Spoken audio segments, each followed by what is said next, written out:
Just finally arrives. It seems like a long time coming, seeing how long ago you got to the team. Definitely, it's something I've been waiting for to finally get going officially, and you know, it's definitely good that we're here now and finally back to playing where we belong on the ice. What's it going to be like to get on the ice later on today and take a deep breath and do what you've done as a pro all this time? Exactly. You got to take it just one day at a time here. Obviously, it's going to be some new systems and new philosophies brought into play here, but it's just my job to be a sponge and try to absorb as much as I can. Chris Campoli and Carlo Koliakovo said to me earlier this week they can't believe the amount of talent that is up front in this team. What have you seen in your pre-skates here leading up to training camp? Yeah, you know, I think that's pretty much bang on. There's a lot of really talented players up front, and you know, I think we have a good group of guys, a good mix of skill and grit, so hopefully we can make some good things happen this year. What do you know about Randy Carlisle? You know what, I've talked to him once, but other than that, not too much. It'll be kind of one of those things where you come in with open mind and you just kind of learn and see what he's all about and go from there. Do you think you can adapt to any system he wants to put in place? Yeah, definitely. I mean, that's your job as a player. The coach puts together the systems, puts together the line, and your job's to go out there and try to execute that. So I'm sure he has his ideas on how he wants to play, and it's up to us as players to kind of go out there and do that. Are you into playing in north, south, east, west, all over the compass kind of system here, as big as you are, and north, south as you seem to be?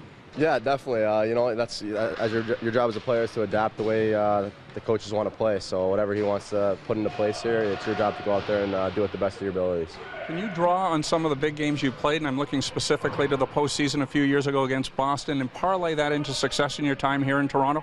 You know, that's what I hope to do, yeah. I mean, I was able to learn from a lot of big-time playoff performers at my time in Philadelphia, so hopefully I can kind of take some of that and hopefully have some success in some of those big games that we're going to be playing down the stretch here.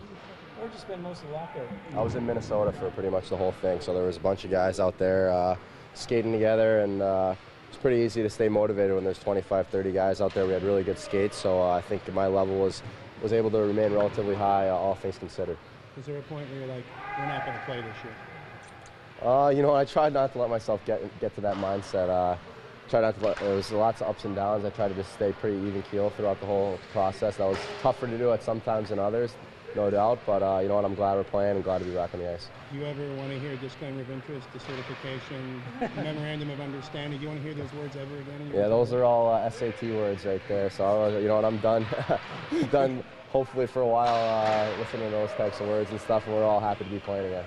Words of encouragement from your brothers that finally another one of you guys is getting a chance to play hockey this winter? Yeah, exactly. You know what, they were giving it to you a little bit about being unemployed the last time I was home, so that's when it really started to sink in, all this lockout stuff. I had my youngest brother, who's got quite a mouth on him, was giving me a hard time when I would ask him to do stuff for me. He's like, "You're unemployed, why do I have to do that for you? You can do that for yourself." So he was giving me a little bit of a hard time there, so I'm happy to be back and playing.